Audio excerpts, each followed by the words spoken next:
Right. I feel like I look so fat when I sit like this. Okay, YouTube. Let's make this video about writing. Yesterday, not a great day, but I decided since it wasn't a great day, you know what I'll do? I'll just watch some telly. And now I decided to start Yellowstone. First episode was an absolute masterpiece. I feel like it gets a little bit more generic as it goes on. And the people who have power seem to be less threatening. And I understand that you go through like a whole real. I don't know. I feel like it's Casey. Casey was a beautiful character to start with, and I feel like I'm loving him less. Um, but it made us think, and then I wrote a poem because there was a line in the show that just hit us quite hard, and I was thinking about Steinbeck as I was watching it because why wouldn't you?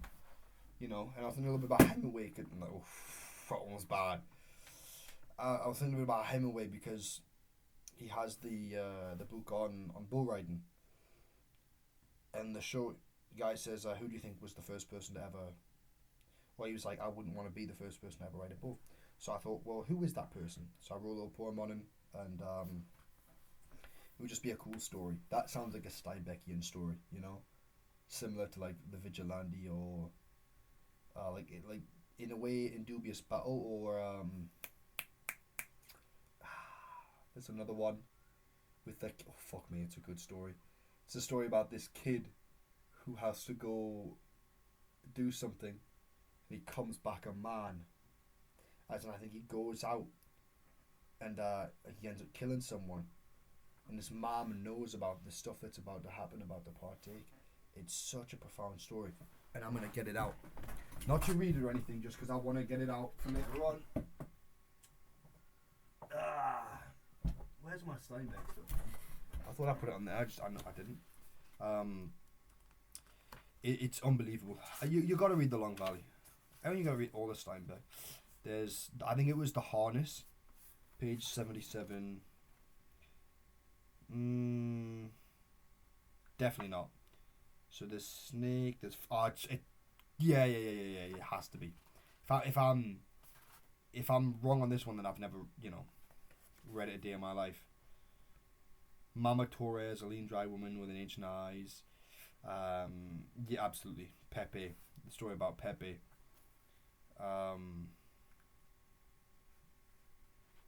Let's see, where's the ending? Yeah, the way that he just sort of describes him immediately becoming more gruff and so on. I think I might have to read this again and sort of reference this. But so I had a little meeting with one of my lecturers, and she was so nice, and she gave me so much more great feedback than I expected. I expected this as a pointless piece of shit, but I'm having some not troubles but thoughts. My big guy, May, who's the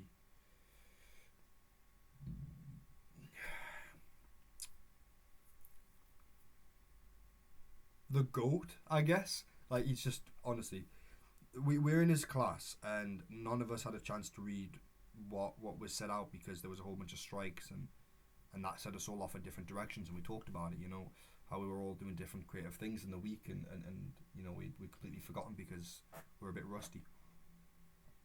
But he said, you know what, let's talk about this, and there was this piece of paper, and he handed this out, and I've got a whole bunch of notes on it now, and it's just like, I'm really at that point now where it just seems to be a little bit difficult.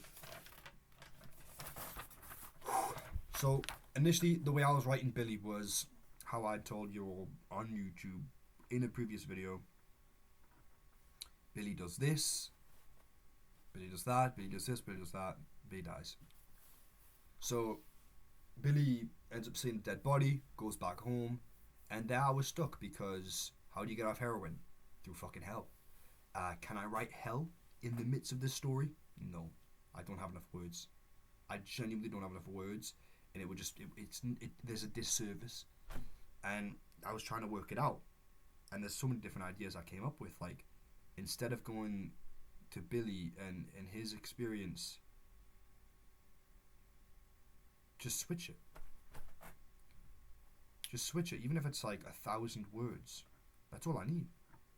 1,000 words of Billy's mom watching him go through it, suffer through it. She has to clean his sheets up because they stink of shit, and they're ridden with shit. Just putting new sheets on. He's in the toilet. He's puking. He's this. He's that. He's hot. He's cold. And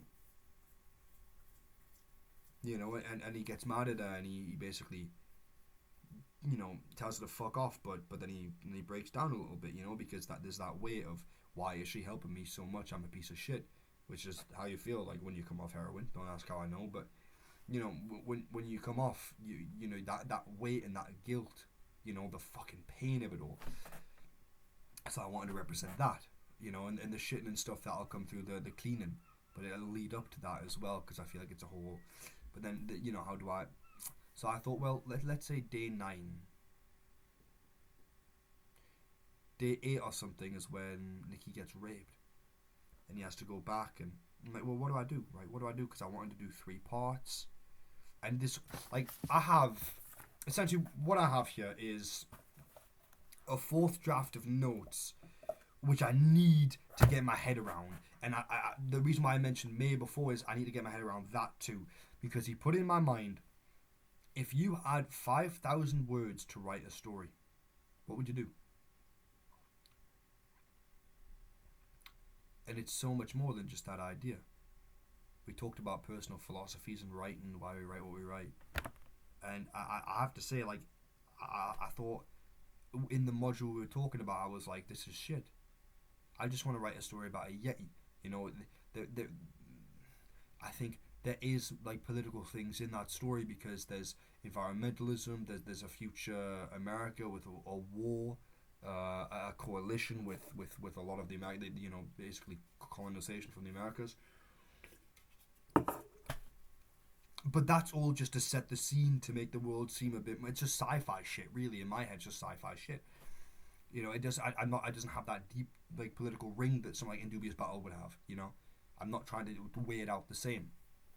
But with this story, with Billy's story, it was really hard hitting, because I was like, okay, you know what? It's not just about if I had 5,000 words. It's about what I am. It's about what story I'm trying to tell.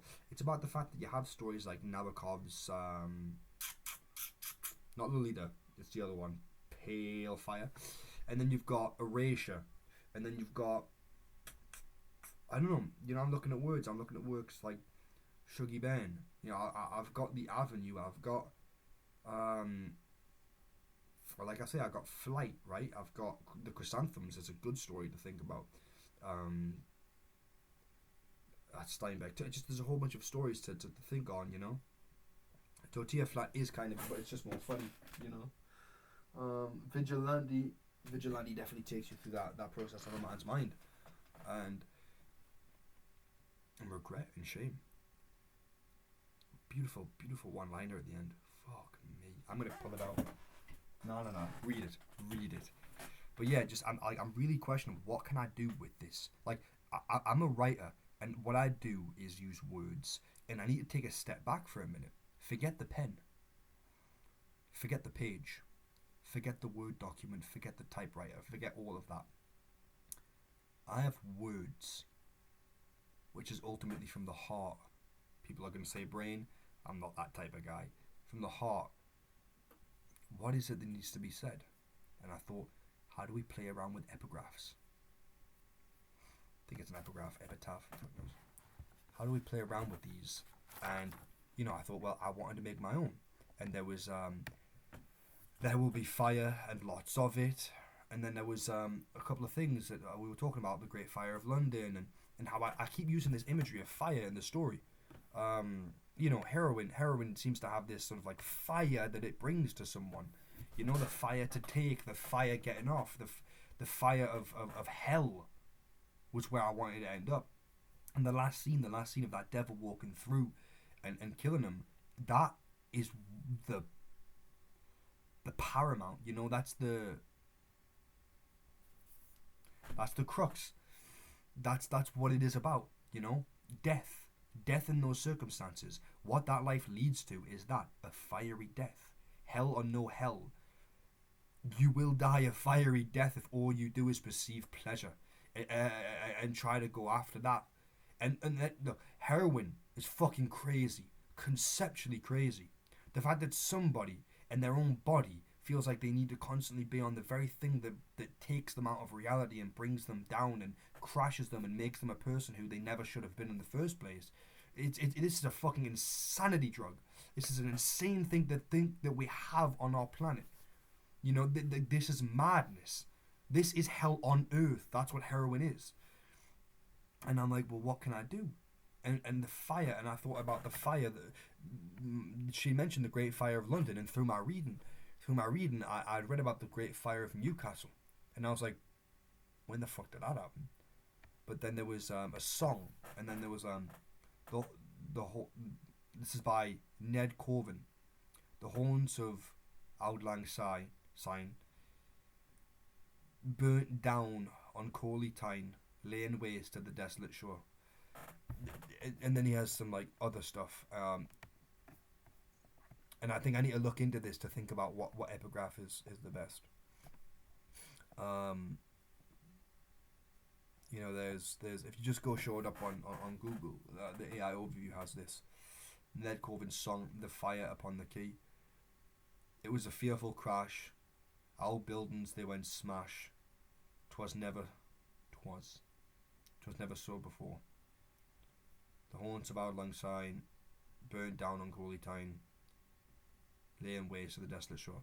For oh, the flames Vesuvius like that spread o'er land, and sea laying desolate waste to spot where once had been Newcastle Quay. There's so much like I don't want the epigraph to work as a typical epigraph. I want it to be a part of the story. But then I'm like, that's the thing. When he said what he said, I thought immediately about form. How does one do a form in prose? And I tried through my mind all sorts of. And there's more to divulge in there when I have to divulge in it. And I have to divulge in it as I'm writing this, as I'm thinking about this fourth drafting. Well, you know, what perspectives I use and when I use the perspectives and what epigraph, you know, and what precedes and foretells the story. Because I realized David Foster Wallace's advice of you know, the reader can't read your mind. It's like when I write something and I say this, they don't. And it's okay to have a narrator that says this person was this person was that, and it. That you can the narrator, right? The tone of their voice, their objectivity, their subjective. What you say is what you're giving a reader. I can say this happened, that happened. This guy was this. Or I can take that sort of Steinbeckian approach where the reader is so objective, but like shows, you know. Or you can take the Hemingway with The Old Man and the Sea and just sort of like, you know, give. Or you can take some other stuff and I feel like Shuggy Ben takes the approach that Steinbeck does, you know, that sort of narrator. But you can take this narrator that it's not quippy really, but they're up front. They're up front. That level of gossip, that level of over the kitchen table type of talk. And I'm like, why did my mind immediately go to form? Because there's something to discuss there. There's something to think about there. What is form really? Because when you look at beautiful stories, they still tend to use the typical paragraph and sentence structure and so on. But what do they do?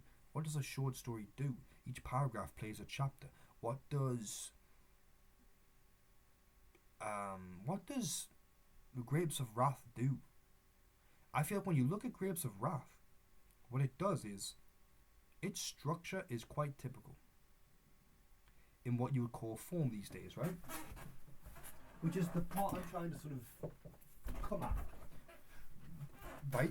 You've got this idea here for me, which is chapter this, chapter that, chapter this, chapter that, chapter that. Building a story, creating an arc, which is storytelling. Nothing wrong with this. This is what I wanted to master in my initial go at writing. This is what I thought would be what it means to be a writer, and I still believe that. I still want to craft these epics and these stories that just hit the heart. And I realize that that's why I love Steinbeck so much, is because he doesn't try to take such a crazy attempt at form. He actually just tries to tell you a story in the most beautiful prose he has, with the use of words and the power of words and what they mean. And it feels like every word, every sentence that he had crafted was crafted with tears. You know, and there's so fucking something about it. There's something about the way that he can do it that I just feel like, oh. And by the way, look at this. Oh, there was that too, Grapes of Wrath. Fuck me, I keep forgetting. This is not typical form, is it? I don't know. The way he disperses the houses in between, right? The shorter chapters that go through like the not the metaphor but the general, right? You have this family that's going through this whole thing, and he takes you out in a couple of chapters and goes to the general and just fucking hits you hard. Oh yeah. So I'm thinking about this, and I'm thinking, what does it mean to have form? What does it mean to have structure? If I just want to tell a story, well, the typical short story, the typical storytelling is you'll have a chapter and you'll have characters go through something, and in the beginning they'll change to the end, in which they're a completely different person. And I'm like, okay, well, aren't I doing that? You know, I have a man who's alive and he's gonna die. This, I have that. I have this, I have that. But I realize as I'm trying to tell through 3 parts, I'm only trying to tell through 3 parts because I had Chekhov, and reading Chekhov made me think, ooh, this is nice, this is simple, but I'm not writing Chekhov. I still need to do 3 parts. I don't know why, but the 3 parts just feel kind of nice, and you literally have to take an entire. This is why you have to read. This is why you have to grow. This is why you can't be a good writer if you don't read. You can't be a good writer if you don't go through the experience of it time and time again and grow to eventually be a person who has the things under their belt and their failures under their belt. Because if I never read Grapes of Wrath, I couldn't quite, you know, if I didn't read Long Valley, what am I, and that's the question, what am I trying to tell? What is it that I'm actually trying to tell, and what am I trying to do with it? So it's like, why did I choose to start with that sentence? Why is that paragraph there? Why is that scene there? You know, all these things play such a big part. And initially I went into it and I just thought, here's a really good story idea. Somebody wakes up and they want to get off drugs, and they fight to get off drugs, but the people who are near them try to get him back on, and eventually he does actually come back to help someone, and that leads to his downfall because, well, you just have to get away from that area. It's just fact, right? You can't stay in a crack house and continue to get off crack. It's impossible. You know, it's genuinely impossible. I don't want to hear no, but it's possible. I don't. What the fuck type of? Why would that even be brought into a thought process? Get the fuck away from it. But I digress. You know, that was the basics. And now every draft I do, I just think, what more? And my mind is going fucking crazy because it genuinely is like, not only more, but what am I actually trying to tell? Why is the weather like this? Why is the weather like that? Why did I start that draft with the weather being sunny? That's because it was sunny outside. That's why I bring that. That's a draft. That's not a final. You know, what am I trying to tell? And if I do succeed in what I'm trying to think about now, is epigraph. Billy's story. Very quick scene. He leaves the house. Establish all the characters. Establish their dynamics with one another. And establish their relationships. And he leaves the house. Cut to next scene, he's trying to get off. And it's through his mom's perspective. And that is happening. But it's weird because it's like, I wanted to show him walk to the house. And I wanted to show him in his old room playing video games. And there was no idea of trying to get off drugs there till I realised the 7 days of getting off of heroin, the first 7 days is fucking hell. Hell.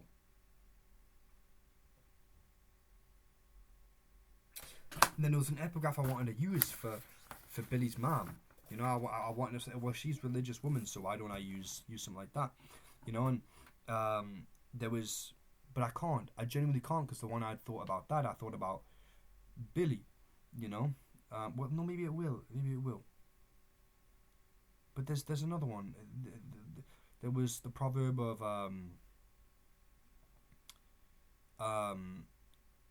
a righteous man is like a good so and so to his father, but the unrighteous, the ungodly man, the ungodly son, is a grief to his mother. And I was like, that's a good line. And then there was Proverbs 10:31 where I was like, this is perfect. It's like basically the righteous man will prevail.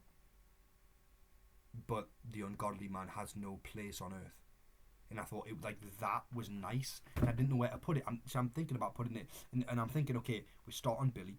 It's Billy's perspective. Then we cut to his mom's perspective. Then I thought when we cut back to Billy's perspective, that's him when he's going back. It's like, okay, well that's it, right? I need this proverb to be on Billy, but it's Billy with his it's a mother type, but a grief to his mother, a grief to his mother. Maybe I can do that because it's a grief to his mother. That's the slice, but it's not an epigraph in which it goes chapter start, epigraph go. It's like epigraph go, it's this basically is the first sentence.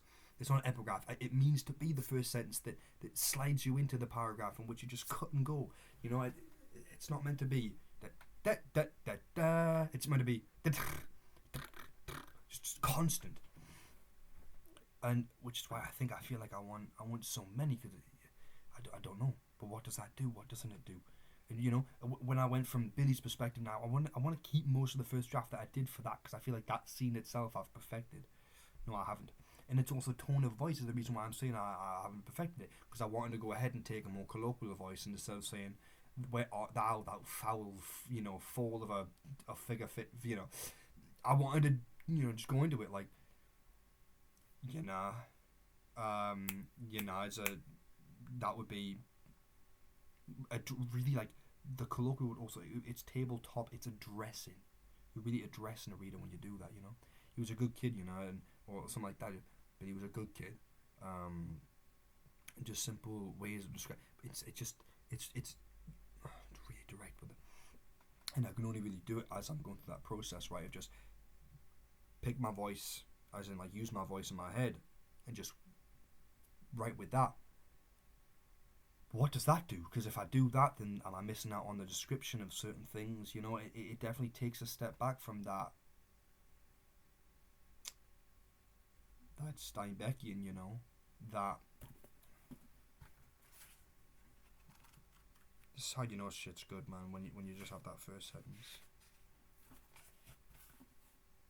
To the red country and part of the grey and part of the grey country of Oklahoma, the last rains came gently, and they did not cut the scarred earth. I like, this man is a genius. A huge red transport truck stood in front of a little roadside restaurant. It's like, wow. When I look at it, I do really see that Steinbeck does take a lot of liberties that you don't look at in the more. Joad, man, what a character Joad is. Yes, sir, that's my savior. Jesus is my savior.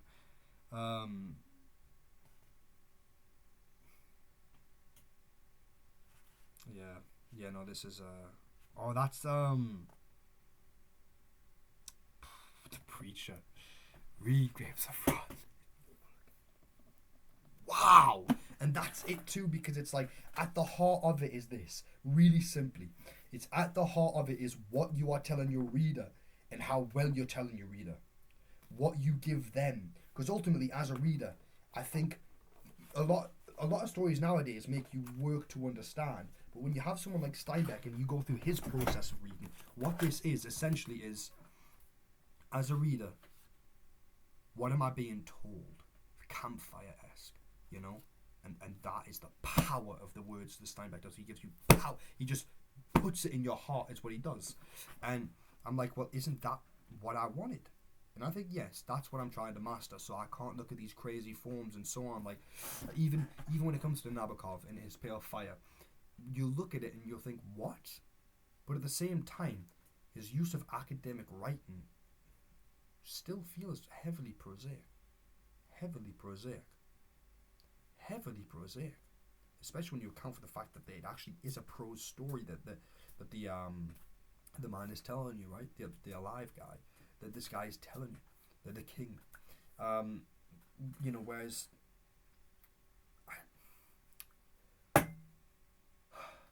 I had a guy in class, Dylan. He said, I feel like everything's been done before, but I don't know. I think with Nabokov, with Steinbeck, with Hemingway, with everyone that's ever wrote, and even the modern, even the contemporary. There's without a doubt a place on this world to still create those beautiful storytelling. Like, this is a medium, which is I'm trying to get a grasp of, is like when I take something like Union Street that I'm in the middle of reading, it's a very good story. It's a very good story. It's essentially novella back to back to back to back of each woman in the Bulls should be, that should be Wall's End. I don't know that. I don't actually know what Union Street is. I'm trying to get a whole sense of it through this. I'm trying to really put myself in it, you know, and then I'll look afterwards. Essentially, that's what it is. You know, it's Steinbeck has chapter, whereas you look at this Pat Barker stuff, and it's like, here is 1, 2, 3, 4, 5, 6, 7 basically short novellas or longer novellas, at least in my way that I'm reading it, and this all create. But what it does essentially is still creates a book, right? And that's the difficulty. You can choose the chapters. You can choose Nabokov's storytelling, then academic writing, which is like still the storytelling. You know, it's like real meta. Then you can continue to go like Erasure, where you have a man talking about the shit that's happening and so on, and then he just puts you in the middle of a fucking fictional book inside of a fictional world. Or you can go with Steinbeck, and you can go with, here's this world and these characters and these chapters which address what happens to them over and over and over, till eventually a lot of shit happens and the end of the story happens. Which to me, I love Pat Barker. I think her writing's really good. I think it's really vivid, and I think it's really honest. I look at Nabokov, and I think he's cool. I think he knows what he's doing. I think he's really intellectual, and I think he has an understanding of the craft, of his own craft and his own structure that not many people will. But then I go back to this, and I understand why I'm a writer. I go back to this and I understand. What you're trying to do is you're trying to shake people's hearts. You're trying to make your reader cry with ink. Very easy to make someone cry when you have 100 million blockbuster, endless possibilities. When I'm looking at the Notebook and I'm saying, oh, what do you want? Or if I'm looking at The Rain Drop, because they have this huge, water maker thing on, just like drop, and I'm saying 2 actors who've dedicated their time in a script and so. But this is me, an individual person with something on their heart which has stirred them so much to make them think, if these words are kept inside of my mouth, I'll go crazy. So I have to get them out. And when you do that, you're trying to get it out to an audience, and what you're trying to say to an audience has a profound impact, and it makes you write in certain ways. And I think Nabokov's talking to an audience that's different to the audience that Steinbeck's trying to talk to. It could be the same person, right, but at different times in the different parts of their mind. Nabokov is appealing to the intellectual. Nabokov is appealing to he's appealing to the hypocrites and the critics. He's appealing to, well, the people who just want to read a good story, the people, who don't want to have all this fucking academic jargon shoved on them because they like Grapes of Wrath, and someone says, oh yes, it's a, shut the fuck up, Steinbeck's audience is the human heart, and this is where I'm trying to go. Will I ever reach it? I don't know, but I realise that that's what I'm trying to do ultimately. Say I pick, and the funny thing is, what I've wrote down is Billy at a different point than Nikki. 1, 2, it's basically the same different perspectives of what Barker has. And Pat Barker, I don't know if you ever thought you'd be in the same sentence as Steinbeck, by the way, but you are. Shout out, you're a fucking incredible writer. It's like, I know my structure is very similar to hers, but obviously I'm working with a 5,500 limit, and so the question constantly on my mind is like, what is form trying to do, What are the words? What are the words trying to do? Because you realize that as you're a writer, you'll end up writing quite. My arm looks crazy in this light. You just see everything. Or hand, not arm. I'm not saying look at how handsome I am. I'm saying like look at the muscles. Weird. Like, I can see the bones. And I'm a fat guy. I digress again.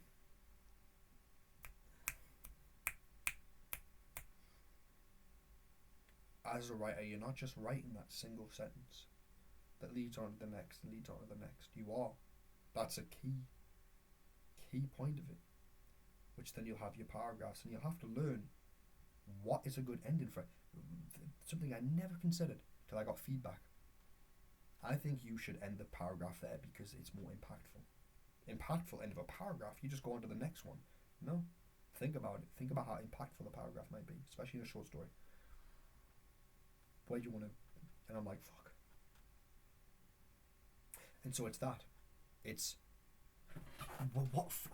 form plays a big part because it's not like, like form could very easily be chapter, poem, chapter, poem, chapter, poem. It could be epigraph, paragraph, epigraph, paragraph, which is kind of the form trying, or it could literally be perspective, sentence from a random perspective, 1,000 words from something crazy somewhere that doesn't really relate to the story unless you think about it really, really, really hardly, which is a writer trying to be really fucking avant-garde, and then you keep going on in your story. Like, you can have Nabokov, which is a story which leads into an academic writing of a man thinking he's in a fucking story because he's a king. You think it's and then you've got Erasure, which is what I described before, right? You're looking at this guy, he's going through the experience of like a black academic, and he even gives you a CV in the fucking story, and then you go straight into here's a completely fictional work in a completely fictional world, and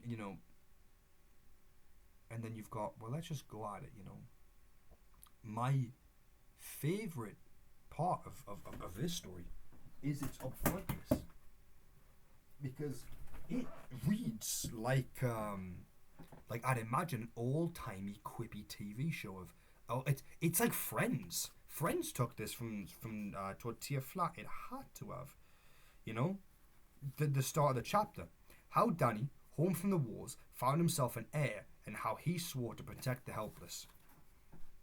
And then you'll go on to another one, and how Danny's friends became a force for good, how they succored the poor pirate. Yeah, I can't read.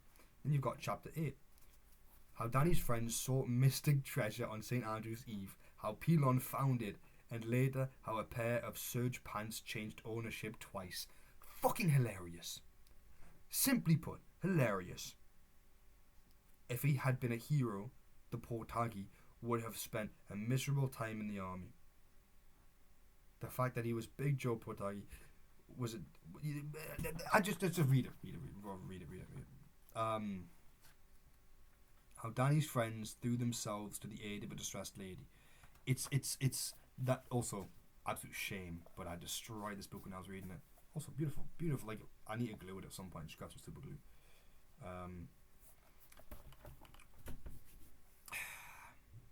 It doesn't spoil it, and I realized that as I was reading it. Like, hold on a sec. I got to a certain point in which I was reading, and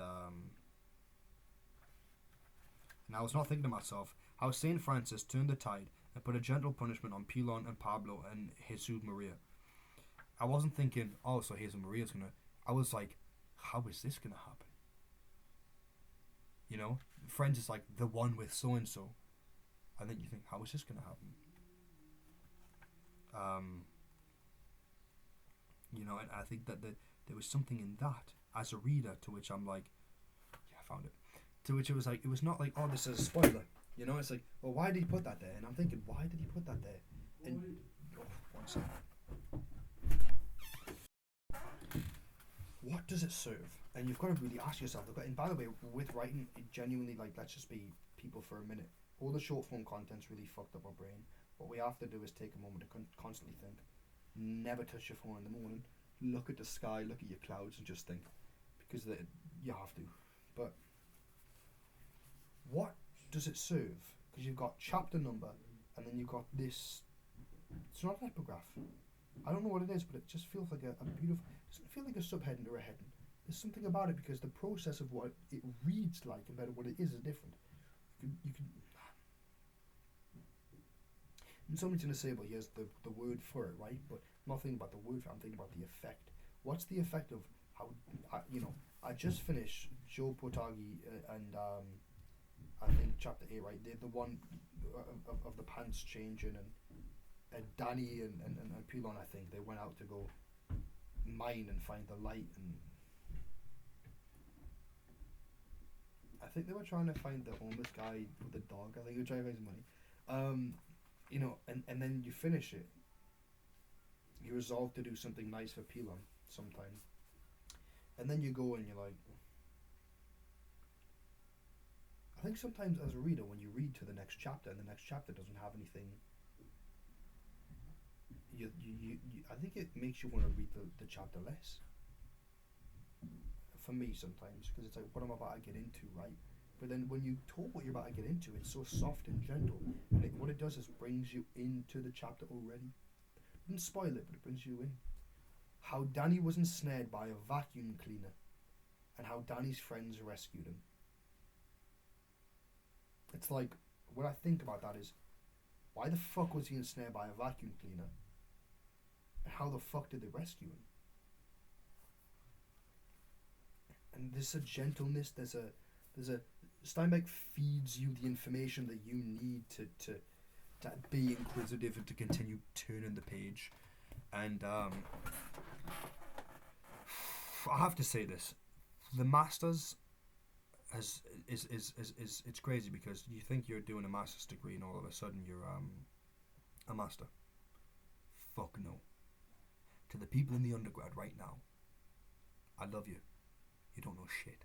Unless you're Mary Shelley, and apparently you're just going to fucking whip out the masterclass. But even then, I'd argue that Shelley's contribution to the world through Frankenstein isn't the greatest thing ever. I think if you look at Steinbeck's entire work, I'm like, come on. Might be realistic. Throwing some shade. I'm not really the biggest fan of Frankenstein. I love it, but I just don't think that it really has such a deep impact in my eyes. It didn't impact me in a very deep way. Funny enough, I think because it's Mary Shelley, I'm throwing shade out there. I don't think she can write men incredibly well. I think when you take someone like Frankenstein, who is masculine, he's a fucking creation of randomness, but he's masculine. And then you take, Frankenstein's a monster, But then you take Frankenstein himself. It's like, I just feel as though she doesn't write them incredibly well. I think she writes them well, but not in the way Steinbeck writes Joad. Not the way he writes who's the main character in A Dubious Battle? Fuck knows, I forgot. Not the way he writes Danny. Or the homeless man with his fucking dogs, right? Not the way he writes the main character Vigilante. I feel like her aim is the gothic. And it just doesn't have that impact of the soul to me. I understand that really is kind of its whole subtext, but I think when she used it as subtext, it took away that power in my eyes. And you could say, no, it's not subtext because the entire fucking thing is how Frankenstein wants to be so and so. I get it, I totally do, and I understand that it's a great story. I just don't think it's a fucking incredible story, And that's my own subjective. That's what it is, subjective, right? And I'm like, what was my point? Before I start throwing shade. Let's say I look at Frankenstein and I look at Steinbeck,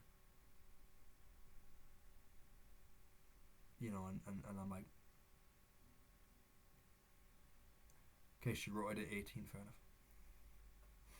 But I think still there was a lack of experience is the reason why I think that story would have profoundly been looked at through the workshops with the other great Gothic writers and the editors and stuff, because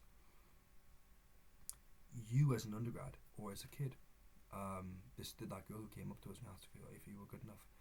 My love, I'll tell you now, you are good enough, but it's not about whether or not you're good enough. It's about how you want to stick it out, really. The master's degree has shown me this, and it's shown me this in a really profound, drawn out way, but it showed me it in a way that's encouraging. It's beaten me down to the point where I'm able to combat it, right? It's not, you can't just show a kid Grapes of Wrath and say, right, go. You can show a kid a whole bunch of different. Steinbeck's career is a perfect example. You know, when he started to get published. You know, the works that happened, the fact that he looks at his East of Eden after he wrote Grapes of Wrath, and there's like there's a whole dynamic in Steinbeck's career that to me proves that you're not a master when you're doing a master's degree.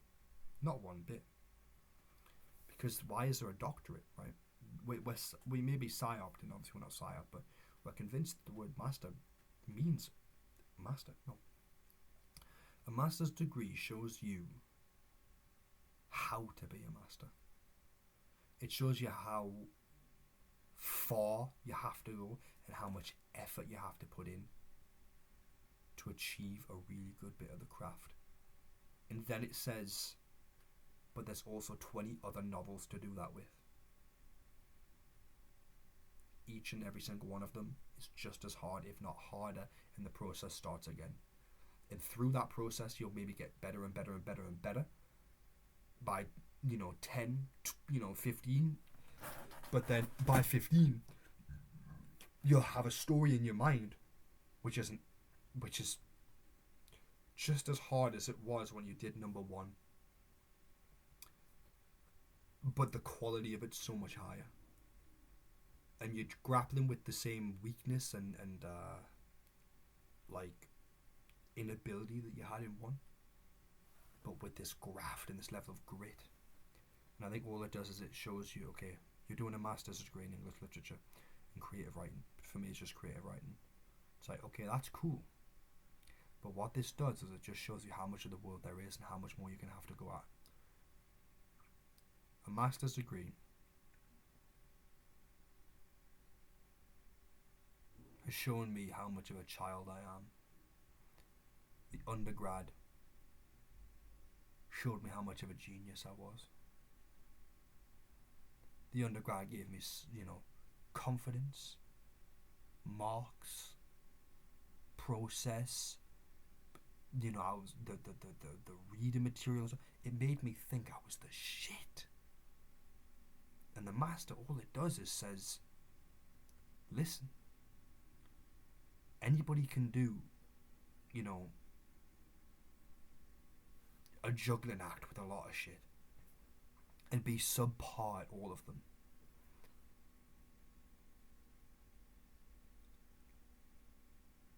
And I like the jack of all trades quote, but this is where I think it gets a little bit tricky and where life experience and stuff sort of piles in.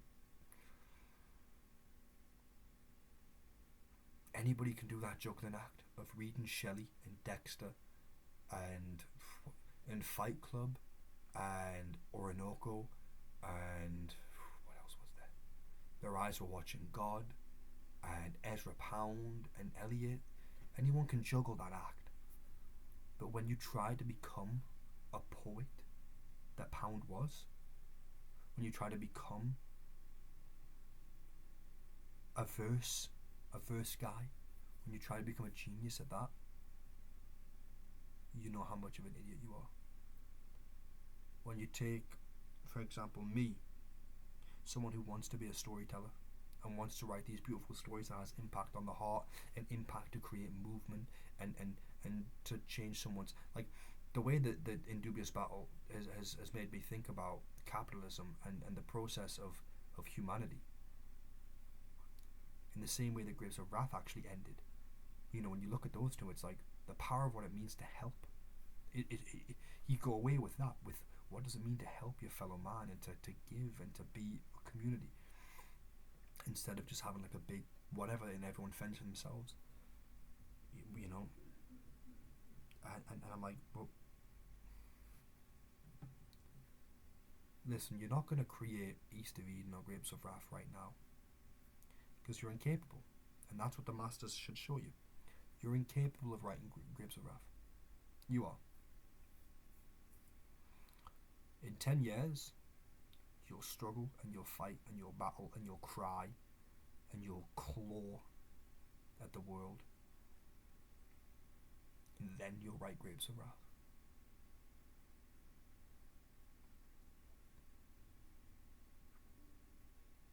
For now, not so much. For now, you'll work and you'll train and you'll learn and you'll read, and you might do one or two great things, mind you. There's no doubt in that. As humans, we can do one or two great things. I think this Billy story, if I got it right, would be incredibly good. I think that's a good go at it, you know. But when I'm older and all of a sudden I'm writing this epic, my Grapes of Wrath, you know, where I'm going into the wall, I'm going into Newcastle, and I'm looking at all the effect on a greater scale, and you know, then I'll realise what I could never do with the Billy story.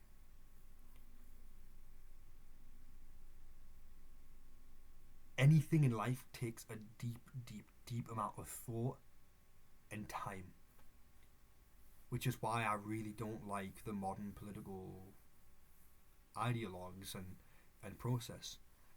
You say, we will do this in this amount of time.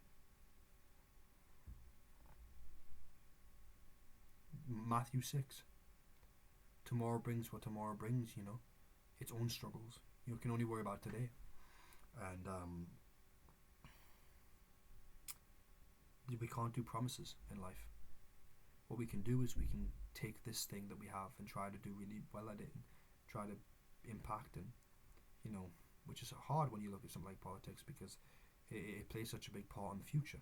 So it's like, I know we're all trying to be clairvoyant and to do things to the best of our ability, but you know, not speaking on politics now, but speaking on writing, it's like you can only try and write something now. You can't try and write something in 10 years. But what you write now will truly impact what you write in 10 years, and the experience and stuff that it'll give you. You just have to live, but you have to think deeply.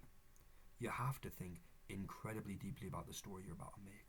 Otherwise, the story you're about to make is going to seem very shallow. Very shallow. You have to put so much thought into it. So much. And so much work, and so much effort. You have to live the life of the characters. But you also have to think so deeply about why and what it is that you're doing. Not in terms of like, why is this character the character I've picked? Well, because I like this guy, you know? It's like, well, why is he the paragon? Why is Billy the paragon, right? I know why I'm picking him. But I can do it with any character, but why am I picking him? You know, it's, why this form? Why this process? Why am I doing this cyclical? What does that say? What is all this, you know? Could I do something? I could totally, without a doubt, take away that cyclical nature. And it would probably do something different with the story. Why am I doing this, and what does it do? Yeah, look, at the end of the day, you have to put so much thought and so much process into it that you can't just sit there and just write. The best thing you can do is sit down and just write, because at the end of the day, you'll have a whole bunch of shit that you can just take from it, and then you'll start working. And we have so many different processes, but you know, at the end of the day, I think for me, it's you'll write something quite shallow to begin with, and then you'll think, how do I make it better? How do I make it better? All of a sudden there'll be layers that you didn't even know in the story originally, and you just have to say to yourself,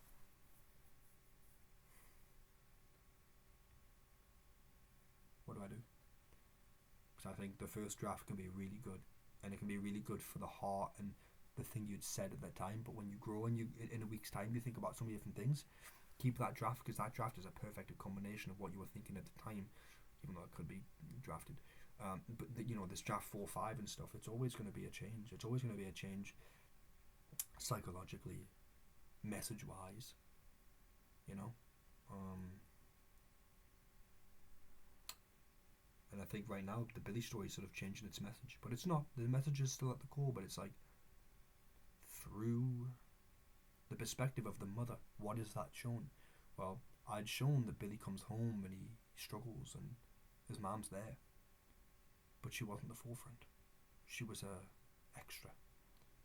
Through giving her perspective and a POV, you show that her role in this story is pivotal, because she gets a role in the story, which is pivotal.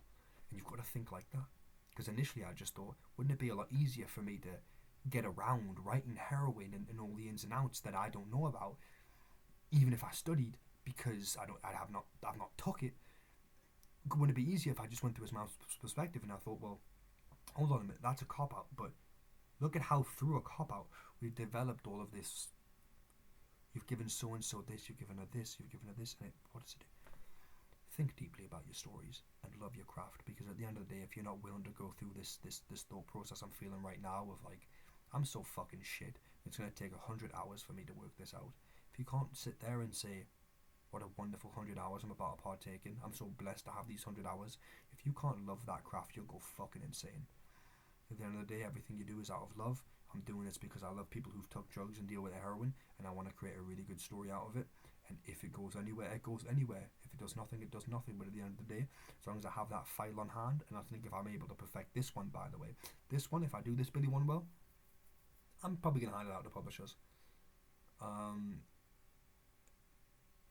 You know, I don't think about doing my educational work and giving that to publishers. I never really thought about it like that, but this one has such a deep impact, and if I really can get that form down, and each sentence has power and creates just a tone and a life and an area and a place and a vastness and a you know, tininess, if it does all that I need it to do,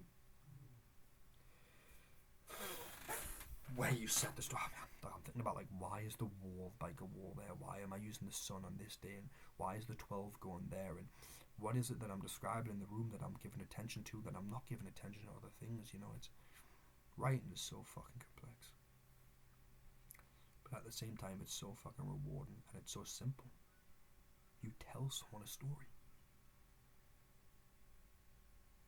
which we say show don't tell, show don't tell, show don't tell. Ultimately, the work of an author is to tell someone what things do to people, what things do to things. Go through your tenure. Go through your tenure.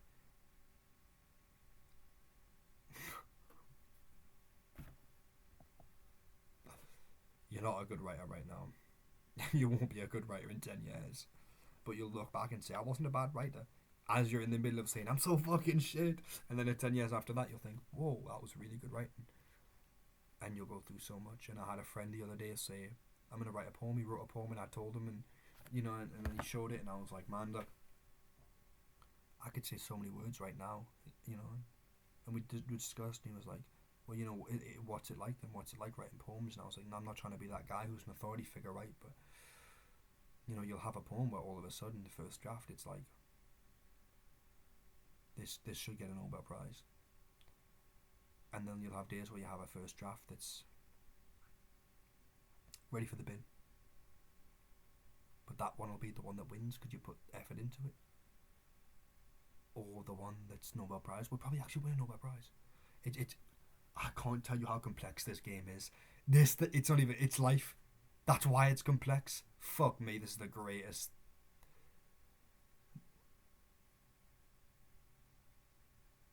Yeah. And don't be so depressed. You're a beautiful person, and I hope you're blessed, and I hope you have a beautiful life. If you get to this point in the video, I don't know why you've watched 15 minutes, but please, I know you have thoughts in your head, I know you have doubts, and I know you have things, and I sympathise, and I know this war that goes on, there's so much out of our control, but you can't carry all of that. It's hard to write a fucking story. You know, you can't carry all of that. Give yourself some grace, and give everybody else some grace. Bye.